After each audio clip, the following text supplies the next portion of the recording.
নির্বাচনের আগেই ডক্টর ইউনূসের ভয়ঙ্কর বিদায়। এইদিকে মধ্যরাতে শেখ হাসিনা কঠিন ঘোষণা দিয়েছেন। বিস্তারিত জানতে ভিডিওগুলো দেখতে থাকুন। আমি ইউনূসকে আহ্বান করি, আসেন আমার সাথে নির্বাচন করার যে কোনো কনস্টিটুয়েন্সিতে আসেন, দেখি কে জিতে, কাকে জনগণ ভোট দেয়। আজকে নির্বাচন দিয়েছে, কেন আওয়ামী লীগ নির্বাচন করতে পারবে না? কেন আওয়ামী লীগে ভোট দিতে পারবে না? অবশ্যই আওয়ামী লীগকে নির্বাচন করতে দিতে হবে। আমরা নির্বাচন করতে চাই। আওয়ামী লীগ ব্যতীত আপনি নির্বাচনটি অনুষ্ঠিত করবেন, এইভাবে তো হবে না। এই নির্বাচন বহির্বিশ্বে একসেপ্ট হবে না। এই চ্যালেঞ্জ যদি তিনি তারেক জিয়াকে দিতেন এই মুহূর্তে, তাহলে এটা ভিন্ন সমীকরণ হতো। তবে তিনি চ্যালেঞ্জ দিয়েছেন জনাব ডক্টর ইউনূসকে, যে ডক্টর ইউনূসের যদি সাহস থাকে, তিনি বলছেন যে যদি সাহস থাকে তাহলে আসুন আমার সাথে নির্বাচনে লড়ুন। জনগণ আপনাকে ভোট দেয় না আমাকে। এমনই এক সময়ে যখন নির্বাচনের আর মাত্র সপ্তাহ তিনেক বাকি, হঠাৎ দৃশ্যপটে আবির্ভাব ঘটল হাসিনা পুত্র সজীব ওয়াজেদ জয়। দীর্ঘ নীরবতা ভেঙে জয় স্পষ্টভাবে বলে উঠলেন, আমার মা ছাত্র জনতাকে হত্যা করেননি, আমার মা নির্দোষ। দর্শক, বাংলাদেশের নির্বাচনের প্রাক্কালে বাংলাদেশে নিয়োজিত বিভিন্ন দেশের রাষ্ট্রদূতদের যে দৌড়ঝাঁপ শুরু হয়, সেই দৌড়ঝাঁপটা এবারে স্পষ্টভাবে দেখা যাচ্ছে। আগস্ট গ্রেনেড হামলা ঘটানোর মতো জঘন্য ঘটনা 8 পাস প্রধানমন্ত্রী এবং তার সুযোগ্য কুসন্তান ইন্টার পাস হামবাজিয়া ঘটিয়েছিল। ঠিক একইভাবে সজীব ওয়াজেদ জয়ের ভাগ্যটা অনেক খারাপ। তাকেও রাজনৈতিক প্রতিপক্ষ হিসেবে পাইতে হচ্ছে ইন্টারমিডিয়েট পাস একজন হামবাচুরাকে, একজন গ্রেনেড জিয়াকে। এটা সজীব ওয়াজেদ জয়ের জন্য অত্যন্ত দুঃখের বিষয়। এখানে তো নির্বাচিত সরকার থাকার কথা। আজকে যে প্রায় 1.5 বছর একটা অনির্বাচিত সরকার আছে, কার পাপের ফল নাকি কার পুণ্যের ফল? তত্ত্বাবধায়ক সরকারের কাজ হলো একটা সুষ্ঠু নিরপেক্ষ। আসসালামু আলাইকুম প্রিয় দর্শক, নতুন একটা ভিডিওতে সবাইকে স্বাগত। তো ইতিমধ্যে আপনারা অনেকগুলো ভিডিওর অংশবিশেষ দেখেছেন। তো দেখে নিশ্চয়ই বুঝতে পেরেছেন যে ভিডিওটা আসলে কতটা গুরুত্বপূর্ণ এবং আকর্ষণীয় হতে চলেছে। তো চলুন কথা না বাড়িয়ে সম্পূর্ণ ভিডিওটা দেখে আসি। দেখার আগে বলবো, যারা আমাদের চ্যানেলটি এখনও পর্যন্ত সাবস্ক্রাইব করেননি দয়া করে সাবস্ক্রাইব করে দিন। যারা ইতিমধ্যে সাবস্ক্রাইব করেছেন তাদের অসংখ্য ধন্যবাদ। তো প্রিয় দর্শক, চলুন কথা না বাড়িয়ে একটি লাইক দিয়ে সম্পূর্ণ ভিডিওটা দেখে আসি। দেশে ফিরে রাজনৈতিক মানচিত্রটাই যেন একাই বদলে দিয়েছেন তারেক রহমান। দিন যত গড়াচ্ছিল তারেক ম্যানিয়ায়, ততই ফিকে হয়ে আসছিল আওয়ামী লীগের অস্তিত্ব। ঠিক এমনই এক সময়ে যখন নির্বাচনের আর মাত্র সপ্তাহ তিনেক বাকি, হঠাৎ দৃশ্যপটে আবির্ভাব ঘটল হাসিনা পুত্র সজীব ওয়াজেদ জয়ের। দীর্ঘ নীরবতা ভেঙে জয় স্পষ্টভাবে বলে উঠলেন, আমার মা ছাত্র জনতাকে হত্যা করেননি, আমার মা নির্দোষ। সামাজিক যোগাযোগ মাধ্যমে আওয়ামী লীগ সমর্থকদের অবস্থা পর্যবেক্ষণ করলে মনে হবে তৃষ্ণার্ত চাতক পাখি যেন বহুদিন পর বৃষ্টির দেখা পেয়েছে। দেশে রাজনৈতিকভাবে কোণঠাসা দলটির জন্য ঠিক এমন কিছুই দরকার ছিল। ভারতীয় সাংবাদিক শ্রীনিবাসন জৈনের নেওয়ার সাক্ষাৎকারটি সজীব ওয়াজেদ জয় নিজের এক্স হ্যান্ডেলে শেয়ার করার পর থেকেই ভার্চুয়াল জগতে আওয়ামী কর্মীদের মধ্যে নতুন প্রাণ চাঞ্চল্য লক্ষ্য করা যাচ্ছে। ওয়াশিংটন ডিসিতে বসে দেওয়া এই সাক্ষাৎকারে জয়ের কথাগুলো যেন দলটির জন্য এক পশলা অক্সিজেন। জয় স্বীকার করেছেন যে আওয়ামী লীগ সরকার আন্দোলনগুলোকে মিসহ্যান্ডেল বা ভুলভাবে মোকাবেলা করেছে। তবে তিনি জোর দিয়ে বলেন, তার মা শেখ হাসিনা কখনোই আন্দোলনকারীদের হত্যার নির্দেশ দেননি।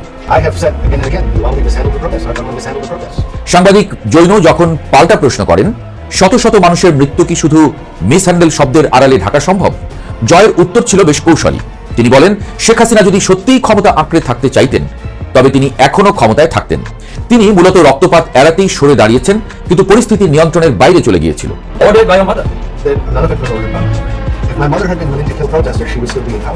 2024-এর জুলাই আগস্টের গণ অভ্যুত্থানের পর থেকে দল হিসেবে আওয়ামী লীগ যে গভীর অন্ধকারের ছায়ায় চলে গিয়েছিল, জয়ের এই যুক্তিগুলো সেখানে কিছুটা হলেও প্রলেপ দেওয়ার চেষ্টা করছে। নির্বাচন ও দলের বর্তমান অবস্থান নিয়েও জয় খোলামেলা কথা বলেছেন, যেখানে মিশেছিল সাফাই এবং ক্ষোভ। 2018 সালের নির্বাচনে কিছু অনিয়ম হওয়ার কথা স্বীকার করলেও জয়ের দাবি, সুষ্ঠু ভোট হলেও আওয়ামী লীগই জিতত।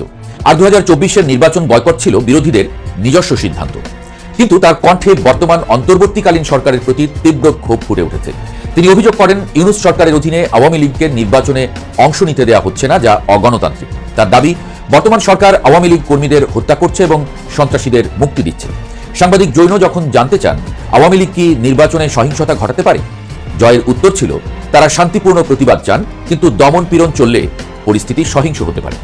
রাজনৈতিক বিশ্লেষকরা মনে করছেন 2025-এর পর থেকে জয় যেভাবে নিজেকে আওয়ামী লীগের প্রধান মুখপাত্র হিসেবে উপস্থাপন করছেন এবং বর্তমান সরকারকে অবৈধ ও নির্বাচনকে কারচুপি বা রিগড বলে আখ্যা দিচ্ছেন, তা তার রাজনীতিতে সক্রিয় ফেরারই স্পষ্ট ইঙ্গিত। পুরনো দুর্নীতির অভিযোগগুলো উড়িয়ে দিয়ে জয় বলেছেন, তার বা তার পরিবারের বিরুদ্ধে কোটি কোটি ডলার দুর্নীতির কোনো প্রমাণ নেই। তার দাবির সপক্ষে তিনি FBI এর তদন্তের কথা উল্লেখ করেন, যা তার মার্কিন নাগরিকত্বের সময় করা হয়েছিল। তবে দলের কিছু মন্ত্রীর দুর্নীতির কথা স্বীকার করে তিনি বলেন, সবাইকে সবসময় নিয়ন্ত্রণ করা সম্ভব হয়নি। সাক্ষাৎকার শেষে সাংবাদিক জৈনের মন্তব্য ছিল তাৎপর্যপূর্ণ। আওয়ামী লীগের শাসনামলে অর্থনৈতিক উন্নয়ন হয়েছে সত্য, কিন্তু ভুলও কম হয়নি। জয়ের পাল্টা যুক্তি, বর্তমান অবস্থা তো আরও খারাপ। 2026-এর 12 ফেব্রুয়ারি নির্বাচনে আওয়ামী লীগ কার্যত নিষিদ্ধ বা সাইডলাইন্ড হলেও জয়ের মতো নেতারা দল পুনর্গঠনে মনোযোগ দিচ্ছেন। তারা এই নির্বাচনকে বর্জন করে একে রাজ্যাভিষেক বা করোনেশন হিসেবে অভিহিত করেছেন, যা তাদের মতে ইসলামিস্টদের ক্ষমতায় আনার একটি প্রক্রিয়া মাত্র। সাক্ষাৎকারে জয় নিশ্চিত করেছেন যে তার মা শেখ হাসিনা ভারতের নিরাপদে আছেন এবং দেশে ফিরতে চান, তবে বর্তমান পরিস্থিতিতে তা সম্ভব নয়। হাসিনা রাজনীতি থেকে অবসরের কথা ভাবলেও জয় মনে করেন আওয়ামী লীগের ভবিষ্যৎ এখনো উজ্জ্বল এবং এটি দেশের সবচেয়ে বড় দল। 2025 সালের পর থেকে জয় আওয়ামী লীগের নতুন মুখ হিসেবে উঠে আসছেন এবং দলের প্রেসিডেন্ট হিসেবে তার নামও গুঞ্জন আকারে শোনা যাচ্ছে। তারেক রহমান যেমন দেশে ফিরে বিএনপিকে চাঙ্গা করেছেন, জয় চাইছেন প্রবাসে থেকেই দলকে নেতৃত্ব দিতে। তবে ইন্টারপোলের রেড নোটিশ এবং দুর্নীতির মামলা তার ফেরার পথে বড় বাধা। তবুও দলের অনুসারীরা মনে করেন জয়ের মতো প্রযুক্তিবান্ধব নেতা আওয়ামী লীগকে আধুনিক করতে পারেন। তাদের দাবি, দেশের একটি বড় অংশের ভোটার এখনো আওয়ামী লীগকে সমর্থন করে, যা উপেক্ষা করার মতো নয়। এই শ্বাসরুদ্ধকর পরিস্থিতিতে রাজনীতির সমীকরণ আরো জটিল করে তুলেছেন প্রধান উপদেষ্টা ডক্টর মোহাম্মদ ইউনূস। সম্প্রতি তার দেওয়া একটি ইঙ্গিতবাহী বক্তব্য রাজনৈতিক মহলে ব্যাপক আলোচনার জন্ম দিয়েছে। প্রধান উপদেষ্টা বলেছেন, আওয়ামী লীগ যদি তাদের অতীতের কর্মকাণ্ডের জন্য সত্যিকারের অনুতপ্ত হয় এবং জনগণের কাছে ক্ষমা চায়, তবে জাতীয় পুনর্মিলন বা রিকনসিলিয়েশন সম্ভব হতে পারে। এই বক্তব্যটি যেমন এক দলকে আশাবাদী করছে, তেমনি বিপ্লবের আকাঙ্ক্ষা লালন করা বড় একটি অংশের মনে ক্ষোভও জন্মাচ্ছে। আওয়ামী লীগের ভেতরেও এটি নিয়ে দুই ধরনের মেরুকরণ তৈরি হয়েছে। এক পক্ষ মনে করছে রাজনীতিতে টিকে থাকতে হলে রিকনসিলিয়েশন বা সমঝোতার পথে হাঁটাই হবে বুদ্ধিমানের কাজ, কিন্তু জয়ের সাম্প্রতিক কঠোর সুর বলছে ভিন্ন কথা। তিনি যেন ক্ষমা চাওয়ার বদলে নিজেদের নির্দোষ প্রমাণের লড়াইয়ে বেশি মনোযোগী। জয় বারবার বলছেন সরকার ইসলামিস্টদের মুক্তি দিয়ে বাংলাদেশকে একটি ব্যর্থ ইসলামিক রাষ্ট্র বানানোর পথে ঠেলে দিচ্ছে। এই বয়ানটি মূলত আন্তর্জাতিক সম্প্রদায়, বিশেষ করে পশ্চিমা বিশ্ব এবং ভারতের সমর্থন পাওয়ার একটি ভূরাজনৈতিক কৌশল হিসেবে কাজ করছে। পশ্চিমা বিশ্ব ইতোমধ্যে একটি অংশগ্রহণমূলক নির্বাচনের জন্য চাপ দিচ্ছে। এমনকি যুক্তরাষ্ট্রের কয়েকজন প্রভাবশালী লবিস্ট এবং আইনজীবী দাবি তুলেছেন যে কোনো রাজনৈতিক দলকে নিষিদ্ধ রেখে একটি স্থিতিশীল গণতন্ত্র প্রতিষ্ঠা করা যায় না। তারা আওয়ামী লীগের উপর থেকে রাজনৈতিক নিষেধাজ্ঞা তুলে দেওয়ার পক্ষে সোচ্চার হচ্ছেন। এর পেছনে ভারতের জোরালো সমর্থন এবং আঞ্চলিক নিরাপত্তার প্রশ্নটিও জড়িয়ে গেছে, কারণ ভারত কোনোভাবেই বাংলাদেশে কট্টরপন্থীদের উত্থান দেখতে চায় না, আর আওয়ামী লীগ সবসময় নিজেদের ধর্মনিরপেক্ষ শক্তির ঢাল হিসেবে জাহির করে এসেছে। তবে মাঠের বাস্তবতা এখনো আওয়ামী লীগের জন্য বেশ প্রতিকূল। 15 বছরের শাসনকালে যে রেপ্রেসিভ পলিটিক্স বা দমনমূলক রাজনীতির চর্চা হয়েছে দেশে, তার একটা বড় ব্যাকল্যাশ বা নেতিবাচক প্রতিক্রিয়া এখনো জনমনে প্রবল। বিশেষ করে জামায়াতে ইসলামীর নেতৃত্বাধীন জোটের ক্রমবর্ধমান শক্তি এবং বিএনপির বিপুল জনসমর্থন নির্বাচন পূর্ব পরিস্থিতিতে আওয়ামী লীগকে কোণঠাসা করে রেখেছে। জয় অভিযোগ করেছেন আওয়ামী লীগবিহীন নির্বাচন হবে একটি অ্যারেঞ্জড গেম, যা দেশের দীর্ঘমেয়াদী স্থিতিশীলতা নষ্ট করবে। সুইং ভোটার বা যারা কোনো নির্দিষ্ট দলের কট্টর সমর্থক নয়, তারা এবার নির্বাচনের ভাগ্য নির্ধারণে বড় ভূমিকা পালন করতে পারে। কিন্তু আওয়ামী লীগ যদি তার কৃতকর্মের জন্য অনুতপ্ত হয়ে প্রধান উপদেষ্টার দেওয়া রিকনসিলিয়েশনের প্রস্তাব গ্রহণ না করে, তবে আন্তর্জাতিক চাপ থাকা সত্ত্বেও তাদের মূলধারায় ফিরে আসা কঠিন হবে। একদিকে তারেক রহমান দেশজুড়ে বিএনপিকে সুসংগঠিত করে নির্বাচনের জন্য প্রস্তুত করছেন, অন্যদিকে জয় বিদেশের মাটিতে থেকে আওয়ামী লীগের অস্তিত্ব রক্ষার লড়াই চালিয়ে যাচ্ছেন। জয় স্বপ্ন দেখছেন 2027 বা 28 সালের মধ্যে পরিস্থিতি পুরোপুরি বদলে যাবে, শেখ হাসিনার সসম্মানে দেশে ফিরবেন এবং দল আবার ক্ষমতার কেন্দ্রে আসবে।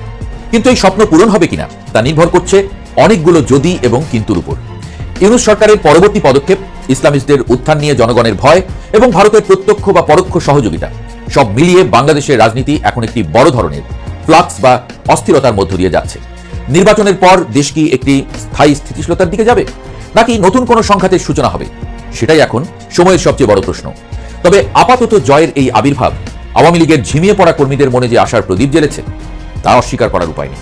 গভীর দুঃখ ভরাক্রান্ত মন নিয়ে আপনাদের সামনে হাজির হয়েছে। বাংলাদেশে নির্বাচন যত দ্রুত ঘনিয়ে আসছে, ঠিক তত দ্রুত বাংলাদেশের আকাশে কালো ছায়া ঢেকে নিচ্ছে, অর্থাৎ বাংলাদেশের আকাশ কালো ছায়ায় ঢেকে যাচ্ছে। সুদখোর ইউনূস ক্ষমতাকে দীর্ঘায়িত করার জন্য যে ধরনের ষড়যন্ত্রের ফাঁদে পা দিয়েছে, যে ধরনের ষড়যন্ত্র করছে, এই ষড়যন্ত্রের ফলে পুরো বাঙালি জাতি বাকি দিন, বাকি সময় কিংবা যতদিন বেঁচে থাকবে ততদিন তাদেরকে ভুগতে হবে। বাংলাদেশের বর্তমান বাস্তবতায় বিএনপির আশেপাশে অন্য কোনো রাজনৈতিক দল নেই। যেহেতু বাংলাদেশ আওয়ামী লীগ রাজনৈতিকভাবে অনুপস্থিত, তাদেরকে নিবন্ধন স্থগিত করে রাখা হয়েছে, দল হিসেবে তারা কোনো রাজনৈতিক কর্মযজ্ঞে অংশ নিতে পারছে না। সেই জায়গায় বিএনপি ক্ষমতায় আসার সব থেকে বেশি সম্ভাবনা আছে। এই মুহূর্তে জামাত খুব চমৎকারভাবে বুঝে গেছে বাংলাদেশের মানুষ জামাতকে কখনোই ভোট দেবে না।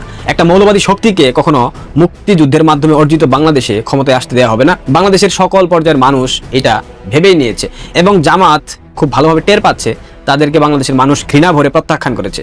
এবং জামাতের যে জোট, এনসিপির নেতারা বিভিন্ন জায়গায় নির্বাচনী প্রচারণার জন্য গেলে তাদেরকে কটূক্তি করা হচ্ছে, তাদেরকে গালমন্দ করা হচ্ছে, তাদেরকে বলা হচ্ছে আগেই তো ভালো ছিলেন, কেন রাজাকারদের সাথে জোট করলেন, কেন যুদ্ধাপরাধীদের সাথে জোট করলেন, কেন ইসলামের অনুভূতিকে ব্যবহার করে আমাদের মা বোনদের ধর্ষকদের সাথে জোট করলেন। এ ধরনের অসংখ্য কথা আমরা শুনতে পাচ্ছি, গণমাধ্যমগুলোতে আসছে, সামাজিক যোগাযোগ মাধ্যমে ভাইরাল হচ্ছে। দিন শেষে জামাত বুঝে ফেলেছে তাদের বাংলাদেশের রাষ্ট্র ক্ষমতায় আসা আর হবে না। স্বাধীনতার পর এই প্রথমবার জামাত রাষ্ট্রের সর্বোচ্চ ক্ষমতা ভোগ করতেছে সুদখোর ইউনূসকে সামনে রেখে। সুদখোর ইউনূস সামনে থেকে জামাতকে সব ধরনের সহায়তা করছে এবং বাংলাদেশের প্রশাসনের মধ্যে জামাতের একটা বিশাল নিয়ন্ত্রণ আছে, বাংলাদেশের শিক্ষা প্রতিষ্ঠানগুলোর নিয়ন্ত্রণ আছে। এই অবস্থায় জামাত কোনোভাবে চাচ্ছে না বাংলাদেশে একটা নির্বাচন হোক, সেটা সুষ্ঠু কিংবা অস্বাভাবিক প্রক্রিয়া। জামাত চাইছে না কোনোভাবে বাংলাদেশে একটা নির্বাচন হোক। সেই জন্য তারা পরিকল্পিতভাবে তাদের যে মিত্র বন্ধু রাষ্ট্র তুর্কি, আফগানিস্তান, পাকিস্তান, এই দেশগুলা থেকে একদম স্পেশাল প্রশিক্ষণপ্রাপ্ত জঙ্গিরা তাবলিগ জামাতের নাম করে তাবলিগ জামাতের কথা বলে বাংলাদেশে অলরেডি প্রবেশ করেছে এবং বাংলাদেশের তিনটা অঞ্চলে তারা অবস্থান করছে। প্রথমত ঢাকা, দ্বিতীয়ত রাজশাহী এবং তৃতীয়ত চট্টগ্রাম অঞ্চল। কেউ আবার গাঁজাখুরি কথা মনে করেন না, প্রত্যেকটা তথ্য কিন্তু গোয়েন্দা মারফতে পাওয়া। এবং এই জঙ্গিরা যারা বাংলাদেশে প্রবেশ করেছে তারা আগামী নির্বাচনকে সামনে রেখে বাংলাদেশে অস্বাভাবিক পরিবেশ সৃষ্টি করার জন্য, বাংলাদেশকে অস্থিতিশীল করবার জন্য তারা সুপরিকল্পিতভাবে বাংলাদেশের বিভিন্ন জায়গায় জঙ্গি হামলা চালাবে। এর মধ্যে রয়েছে একাধিক শিক্ষা প্রতিষ্ঠান, বিশ্ববিদ্যালয়, স্কুল, কলেজ, মসজিদ। বিশেষ করে বাংলাদেশের মানুষের ধর্মীয় অনুভূতিতে আঘাত লাগবার জন্য 2-4টা বাইতুল মুকাররমের মতো মসজিদে হামলা চালাইলে আমার মনে হয় না বাংলাদেশ নির্বাচন কোনোভাবে সম্পন্ন হবে। বুঝতে পারছেন ষড়যন্ত্রটা ঠিক কোথায়? পাকিস্তান, আফগানিস্তান এবং তুর্কি থেকে একাধিক প্রশিক্ষণপ্রাপ্ত জঙ্গি বাংলাদেশে প্রবেশ করেছে। আর বাংলাদেশ পুলিশের লুট হয়ে যাওয়া অস্ত্র, পাকিস্তান, তুর্কি থেকে আসা অস্ত্র, সবকিছুর সমন্বয়ে একটা মেসিস জঙ্গি হামলা বাংলাদেশে চালাবে। যার কারণেই গতকাল রাতে ভারতবর্ষ হঠাৎ করে তড়িৎ সিদ্ধান্তের মধ্য দিয়ে বাংলাদেশে অবস্থিত ভারতীয় কূটনৈতিকদের যে পরিবার আছে তাদের সবাইকে বাংলাদেশ থেকে প্রত্যাহার করেছে। যতটুকু শুনতে পাচ্ছি আজকের মধ্যে তারা অলরেডি ভারতে চলে গিয়েছে। বাংলাদেশে এই মুহূর্তে ভারতীয় কূটনৈতিকদের কোনো পরিবার অবস্থান করছেন, এমনকি ভারতের কূটনৈতিক যারা আছেন প্রথম সারির তারাও এই মুহূর্তে ভারতীয় দূতাবাসে নাই। কি বুঝতেছেন বাংলাদেশে কি হবে?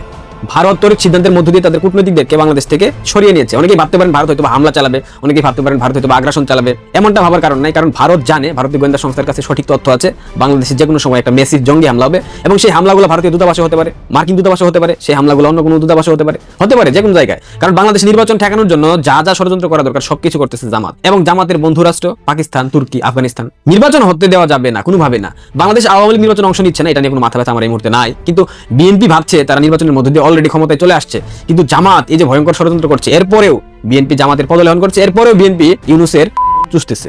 এটা বিএনপির পক্ষ থেকে আসলে কোনোভাবে মানার মতো না। তার একটি বাংলাদেশে এসে কি বলছেন কি করছেন আসলে বুঝতে পারছি না। নির্বাচন বাংলাদেশে হচ্ছে না, যেটুকু সম্ভাবনা নির্বাচন হওয়ার মতো ছিল ওইটুকু সম্ভাবনা এই মুহূর্তে নাই। কারণ যদি জঙ্গি হামলা বাংলাদেশে হয় এবং বিশ্বের বিভিন্ন দেশের দূতাবাস যদি আক্রান্ত হয়, আপনারা ভাবতে পারেন বাংলাদেশ কূটনৈতিকভাবে ঠিক কোথায় গিয়ে পৌঁছাবে। বাংলাদেশের কূটনৈতিক অবস্থান বিশ্বে অলরেডি জঙ্গি তৎপর রাষ্ট্রের দিকে ধাবিত হয়েছে। যদি কোনো কারণে হামলা হয় তাহলে ভাবতে পারেন বাংলাদেশ ঠিক কোথায় যাবে। বাংলাদেশ হবে একটা ব্যর্থ রাষ্ট্র। আমার পরিচিত নিকটাত্মীয় যারা আছেন সবাইকে আহ্বান জানাচ্ছি যত দ্রুত সম্ভব যে কোনো ভিসায় বাংলাদেশ ছেড়ে চলে যান। এই বাংলাদেশে আপনারা কেউ বাস করতে পারবেন না, কারণ বাংলাদেশের অবস্থা খুবই জঘন্য। বাংলাদেশে যে কোনো সময় জঙ্গি হামলা হতে পারে, এতে প্রাণ হারতে পারে আপনার পরিবারের নিকটাত্মীয় কিংবা আপনার বন্ধু বান্ধব, যে কেউ যে কোনো সময় যে কোনো জায়গায় যে কোনো ভিড়ের মধ্যে এরকম হামলা হবার একটা প্রকট সম্ভাবনা আছে। গোয়েন্দারা সে কথাই বলছে। এখন দেখা যাক আসলে বাংলাদেশের বর্তমান অন্তর্বর্তীকালীন সরকার এগুলা কেন ফ্লাশ করতেছে না, তারা কোনো আদৌ পদক্ষেপ নিচ্ছে কিনা এগুলো পরের বিষয়। কিন্তু জঙ্গি হামলা যে হবে এটা মোটামুটি নিশ্চিতভাবে বলে দেওয়া যায়। যার কারণেই ভারতীয় গোয়েন্দা সংস্থার প্রতিবেদনের ভিত্তিতে ভারতবর্ষ তাদের সকল কূটনৈতিকদের পরিবারকে বাংলাদেশ থেকে সরিয়ে নিয়েছে। হয়তো পরবর্তীতে ইউএস এম্বাসি, ইউকে এম্বাসি সবাই তাদের পরিবারকে, তাদের কূটনৈতিকদেরকে বাংলাদেশ থেকে প্রত্যাহার করবে। কূটনৈতিকভাবে বাংলাদেশ হয়ে পড়বে ব্যর্থ একটা রাষ্ট্র এবং এই রাষ্ট্রে খুব শীঘ্রই একটা দুর্ভিক্ষ দেখা দিচ্ছে।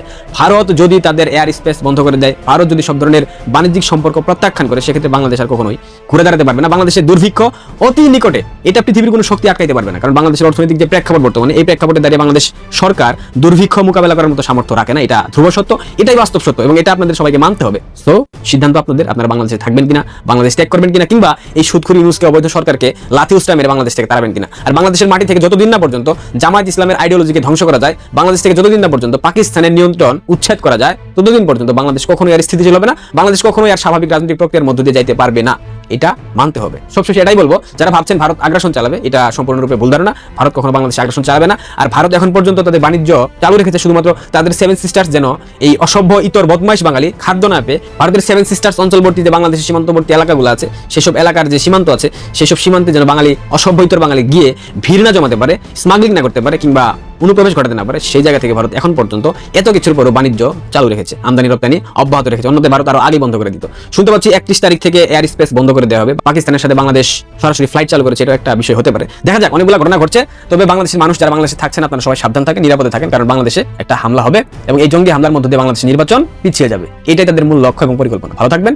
দর্শক, বাংলাদেশের নির্বাচনের প্রাক্কালে বাংলাদেশে নিয়োজিত বিভিন্ন দেশের রাষ্ট্রদূতদের যে দৌড়ঝাঁপ শুরু হয়, সেই দৌড়ঝাঁপটা এবারে স্পষ্টভাবে দেখা যাচ্ছে। শুধুমাত্র কি তারা দেশের মধ্যেই দৌড়ঝাঁপে ব্যস্ত রয়েছেন? মার্কিন রাষ্ট্রদূত দেখা যাচ্ছে যে দেশের মধ্যে প্রচণ্ড দৌড়ঝাঁপ করছেন। আজকে প্রধান বিচারপতির সঙ্গেও দেখা করেছেন। এরই মাঝে একটা চাঞ্চল্যকর ব্যাপার তৈরি হয়েছে, সেটা হচ্ছে ব্রিটিশ হাই কমিশনার তিনি উড়ে গেছেন দিল্লিতে। বাংলাদেশে নিযুক্ত ব্রিটিশ হাই কমিশনার দিল্লিতে কেন গেলেন? দিল্লিতে তার কি কাজ? বাংলাদেশের নির্বাচন এবং নির্বাচনকালীন ভাবনা, সেই ক্ষেত্রে আমেরিকা, ব্রিটেন সহ বিভিন্ন দেশের যে এখনও দৌড়ঝাঁপ চলছে ইনক্লুসিভ নির্বাচনের জন্য, সেটার কি একটা আভাস পাওয়া যায় এই ঘটনার মাধ্যমে? এই ঘটনাটাকে যখন আলোচনায় আনা হচ্ছে, আল জাজিরা সাংবাদিক জুলকারনাইন শাহের এটা নিয়ে আবার নানা ধরনের সন্দেহ প্রকাশ করেছেন, ফেসবুকে পোস্ট দিয়েছেন। সারা কুক, ব্রিটিশ হাই কমিশনার, তিনি 2 জন অন্তত সফর সঙ্গী নিয়ে দিল্লি সফর করছেন। দিল্লি সফরে কার কার সঙ্গে মিটিং হচ্ছে? অতি উৎসাহী আওয়ামী অ্যাক্টিভিস্ট বলার চেষ্টা করছেন যে সারা কুক দিল্লিতে শেখ হাসিনার সঙ্গে মিটিং করতে পারেন। যখন কিনা আমরা তাকে এর আগে দেখেছি আমেরিকার প্রতিনিধি সারা কুক, তাদেরকে দেখেছি যে বিদেশে বাংলাদেশের বিভিন্ন রাজনৈতিক ব্যক্তির সঙ্গে এর আগে মিটিং করেছেন। সেই ধারাবাহিকতা রক্ষা হবে কিনা, নাকি ভারতীয় কর্তৃপক্ষের সঙ্গে এক ধরনের আলাপ আলোচনা সেরে নিতে চাইছেন? চলুন একটু জেনে দেখি কি হচ্ছে সারা কুককে কেন্দ্র করে। ব্রিটিশ হাই কমিশনার কেন উড়ে গেলেন হঠাৎ করে দিল্লিতে? থাকবেন পলিটিক্স টিভির নিয়মিত। দর্শক, বলছিলাম ব্রিটেনের হাই কমিশনার বাংলাদেশে নিযুক্ত সারা কুকের কথা। 2 জন সফর সঙ্গী নিয়ে তিনি দিল্লি গেছেন। গতকালকে রাতে তিনি দিল্লি গেছেন এবং দিল্লির এয়ার ইন্ডিয়ার ফ্লাইট AI-238 এই নাম্বারের ফ্লাইটে তিনি দিল্লি উড়ে গেছেন, এরকম তথ্য নিশ্চিত হওয়া গেছে। তার এই যাওয়া নিয়ে চতুর্দিকে নানা ধরনের গুঞ্জন চলছে এবং বাংলাদেশে বিভিন্ন দেশের দূতাবাসের কর্মকর্তারা যখন বাংলাদেশের বিভিন্ন স্টেক হোল্ডারদের সঙ্গে কথা বলছেন, সারা কুককেও আমরা দেখেছি নির্বাচনকালীন সময়ে নানা রকমের দৌড়ঝাঁপ করতে বাংলাদেশের মধ্যেই, তখন হঠাৎ করে তার দিল্লিতে উড়ে যাওয়া। এরই মাঝে আমরা দেখেছিলাম যে ভারতে নিযুক্ত মার্কিন হাই কমিশনার তিনি আমেরিকায় গিয়েছিলেন, সেখানে আমাদের নিরাপত্তা উপদেষ্টার সঙ্গে বৈঠক করেছেন। সব মিলিয়ে মনে হচ্ছে যে সব দৌড়ঝাঁপ আগামী নির্বাচনকে কেন্দ্র করে। আগামী নির্বাচনকে কেন্দ্র করে কি হচ্ছে, কেন হচ্ছে? আল জাজিরার সাংবাদিক জুলকারনাইন শাহের একটা ফেসবুক পোস্ট দিয়েছেন, সেখানে তিনি বলার চেষ্টা করেছেন, তার ফেসবুক পোস্টটা দেখে নিন। তিনি প্রথমে আওয়ামী শাসন আমলের সমালোচনা করেছেন। তিনি এইভাবে বলছেন যে আওয়ামী শাসন আমলে তামাশার নির্বাচনের আগে স্বৈরাচারের মন্ত্রীরা দিল্লি ছুটে যেত, এখন একই প্রবণতা দেখা দিয়েছে বাংলাদেশে নিযুক্ত বিদেশি কূটনীতিকদের মাঝে। অর্থাৎ আওয়ামী লীগের মন্ত্রীদের সঙ্গে বিদেশি কূটনীতিকদের তিনি তুলনা করছেন। সেখানে তিনি বলছেন যে গত রাতে, অর্থাৎ গতকালকে রাতে British high commissioner Sarah Cook, তার হাই কমিশনের ফার্স্ট সেক্রেটারি ও আরও একজন কূটনীতিক এয়ার ইন্ডিয়ার ফ্লাইট AI-238 এ দিল্লির উদ্দেশ্যে ঢাকা ত্যাগ করেছেন রাত 9:50 সেটা তিনি বলছেন। রাত 9:50 ফ্লাইটে তিনি দিল্লি উড়ে গেছেন। তিনি আরও বলছেন, আসন্ন জাতীয় নির্বাচনের মাত্র কয়েক সপ্তাহ আগে কোন প্রয়োজনে তাদের ভারত যেতে হলো এবং সেখানে তারা কাদের সঙ্গে সাক্ষাৎ করেছেন, স্বচ্ছতার কারণে সেসব প্রকাশ করা গুরুত্বপূর্ণ। আশা করি তারা নিজ উদ্যোগেই তা প্রকাশ করবেন। তিনি আশা করছেন যে সারা কুক তিনি নিজ উদ্যোগেই এটা প্রকাশ করবেন যে দিল্লিতে কেন উড়ে গেলেন।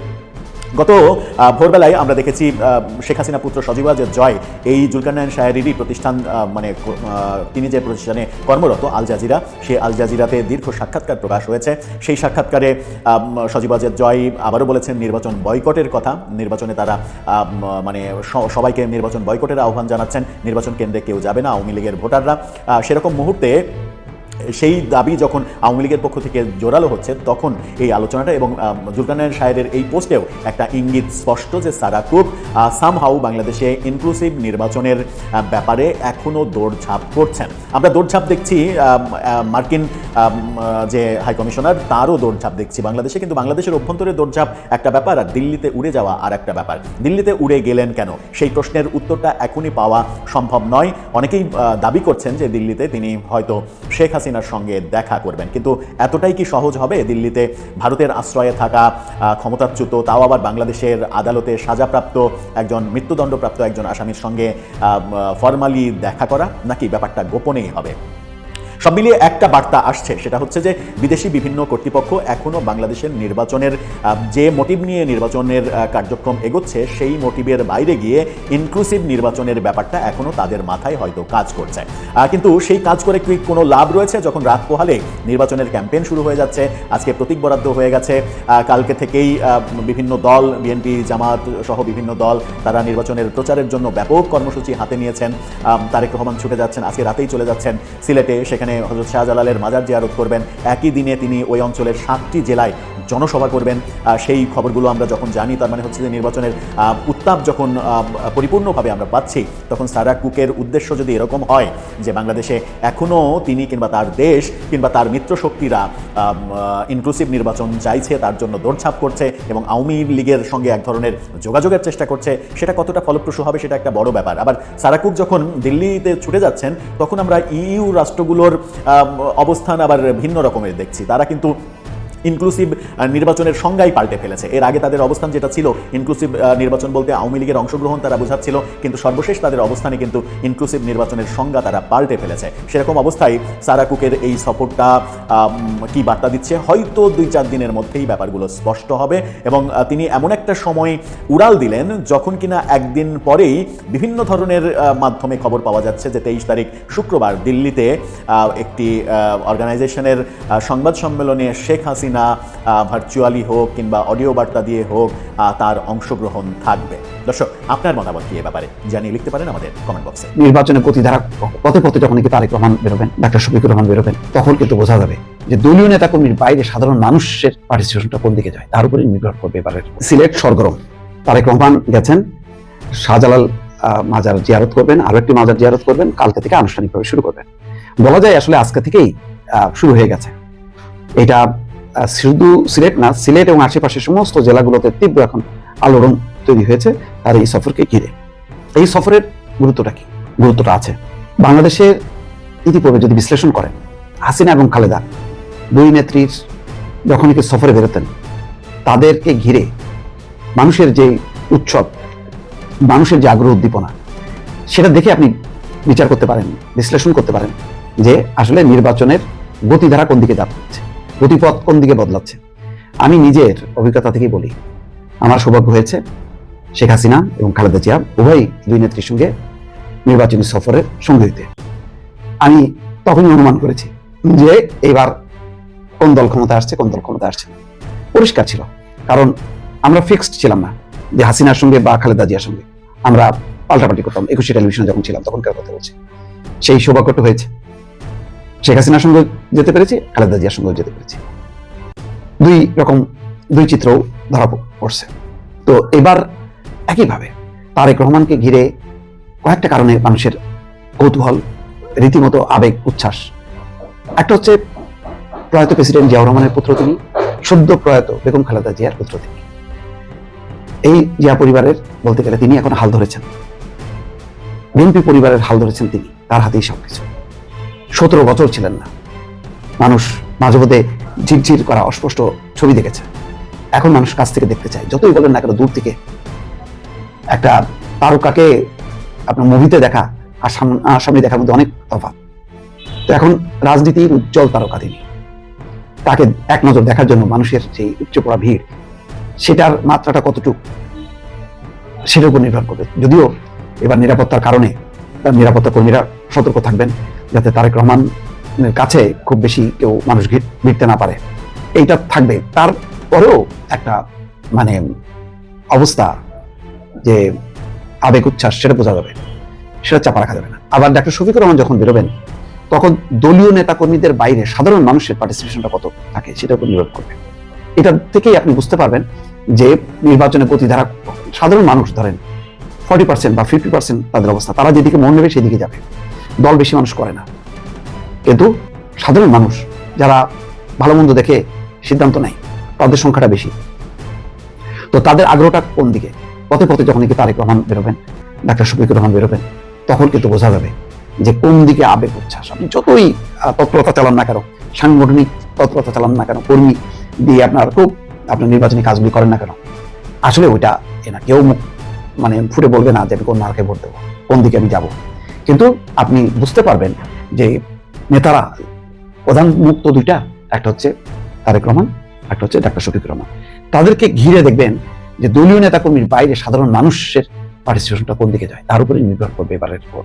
এটার ব্যত্যয় করবে না, আগেও তাই হয়েছে, এখনো তাই হবে আমার বিশ্বাস।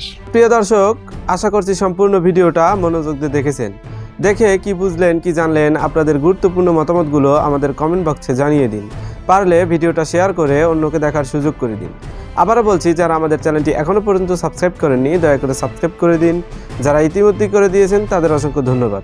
তো প্রিয় দর্শক, আজকের মতো এ পর্যন্তই। দেখা হবে পরবর্তী কোনো নিউজে। ততক্ষণ সবাই ভালো থাকবেন, সুস্থ থাকবেন। আল্লাহ হাফিজ।